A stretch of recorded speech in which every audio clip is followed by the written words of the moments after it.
Hank Travelog. I'm Hank. I'm a little bit different than most of the students, except maybe for Paul. We were discussing it earlier today. I won't tell you who's the oldest, but we're on in 8 days. So this is about my travelogue. In 1 month, it will have been 40 years since I graduated from college, when I became a professional. I was 14 years U.S. Army officer, 14 years private school teacher. I taught at Maryhill, math. 5 years substitute teaching, some in DOE, 1 year for private school, and 7 years of odd jobs, vacation, and I decided to take about 5 years of retirement before I actually got too old to worry about it. Okay? So that's where I was. I've been on 5 continents. I've traveled a bit, some with the Army. One of my last ones was 2009. I visited my daughter in Europe. She was stationed in London.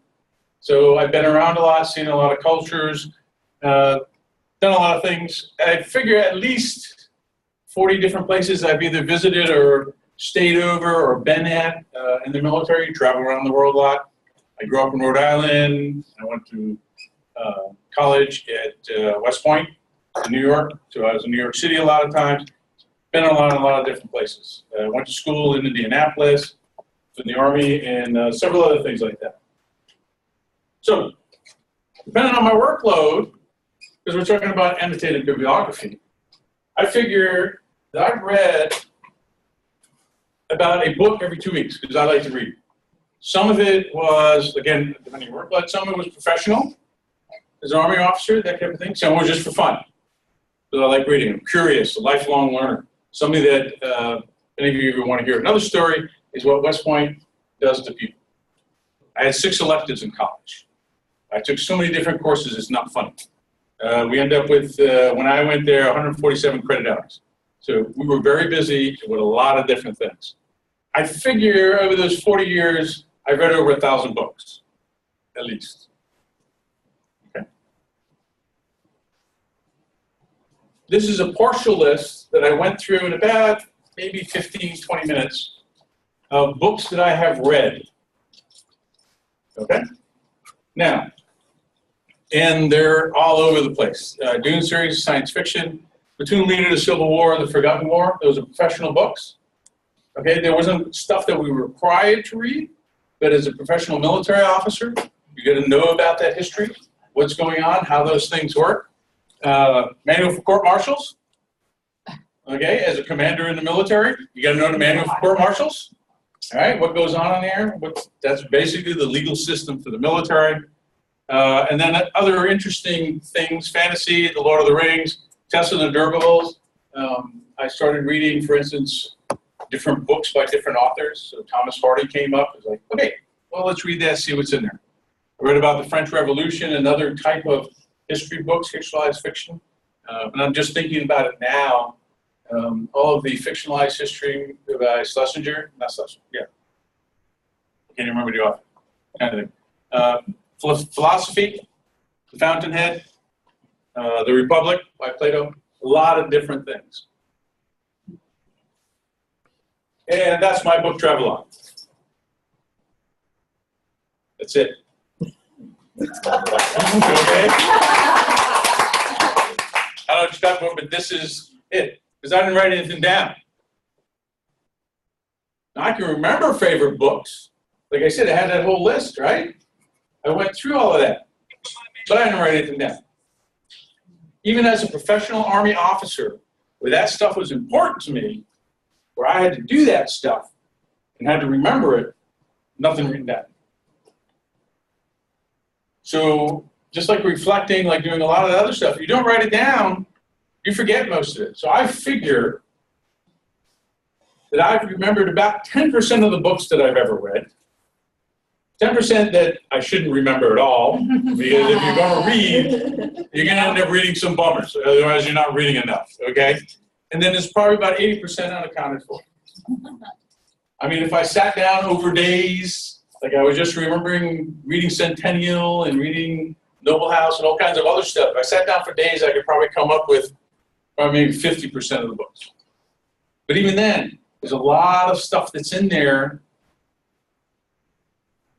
it's gone. So, again, that list of books that I read that I thought of, and as I pointed out, a lot of different types of genres, some for professionals, some for fun writing. The interesting part about a lot of it is that two of them, the Dune series and the Ender series, both are science fiction books. All right, those of you who like science fiction, you know, there's a series, Dune series has 6 books, Ender series has 4. The interesting part about those, they all, both of them especially, have lessons about teaching, have lessons about military leadership, collaboration, all kinds of stuff. In fact, from the Dune series, I've actually used one of the quotes that I got from there in one of my annotated bibliographies that I did as a teacher. Okay, the Dune series, he's got a lot of, besides the science fiction type things, it's a lot about economics, a lot of other topics that are in there that I remember because they were important to me and it was interesting. But again, didn't read anything down, write anything down. So, brush your teeth. I had to think of why I didn't write anything. Okay, because it seems to be something that is natural. That's what you would do. It's just like brushing your teeth. Now, most of you, within the last 24 hours, 12 to 24 hours, have probably brushed your teeth. And I do say probably, because when 45 years ago, before I went to West Point, they showed me what could happen to your teeth. I brushed my teeth, woke up in the morning, did that time, I went to school. Wasn't a big thing. And I will tell you right now, if my father knew how much money he would spend on the dentist, he would have me brushing my teeth 4 times a day, easily. Okay? If you're not taught, if you're not told, if it's not pointed out to you, you don't know how to do it. You don't even know why. Don't even know why it's important. That's what this course did to me. That's why I'm talking about annotated bibliographies.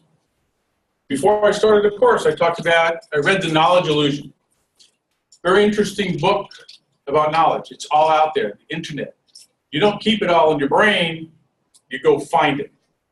Well, if you haven't done an annotated bibliography, if you don't write it down, you don't know where to go to find it. This is the annotated bibliography we're required to do. Now, I thought about this. Most of us think, especially when we do book reports, the teacher just wants to know that we read the book. Well, that's not what an annotated bibliography is. That's not why they give it. Why they give it is you can remember where you've been. Now, this one, for instance, talks about critical link to social justice. I probably wouldn't have done that if I was taught about an annotated bibliography before. I would have probably put a couple other subjects in there. But doing this in the course, when we get down to wonder, I like some of the authors. So these 4 books are extra books that I read while we were doing our stuff, because I like to read. Fires in the Bathroom. Who's going to go read that? All right? Some of you have it. But this was, Delphi was in here. She was one of the authors of the articles read. I liked the way she wrote. Ravitch, another one. Okay? George Poilya, because I read that book a long time ago about my discipline. And then Unwritten, the Story of a Living System. That one was just one that I picked up when I was on the internet. They were talking about neurological science, which is important to us as teachers. So why do we do annotated bibliographies? First, it helps fix in the mind what you just read. Reference, catalog of knowledge, you've got it there. And now it's easier than ever. When I first started it, I used to have a book or 5x8 cards or whatever. Real pain in the neck, but it's one of those things if you keep on doing, it works. Now with the electronic means, not a problem. Wisdom is there whenever you need it. How many times you've gone, oh, I know I've read something like that somewhere. Where is that? If you've got the annotated bibliography, you can do that. Organized progression of experiences. One of the problems I had when I taught as a private school teacher and as an officer in the military, everything was haphazard. It was all over the place. I picked up books where I could. Maslow's hierarchy of needs, multiple intelligences, et cetera, et cetera. But there was no organization to it. Part of our professional practice. If you're going to be a professional, you're going to be good, you got to do it. And where you've been determines who you are. I don't think that's my quote, but that's how I feel about it. And if you don't know where you've been, sometimes you don't know who you are. So, my last admonition to you is brush your teeth. All right?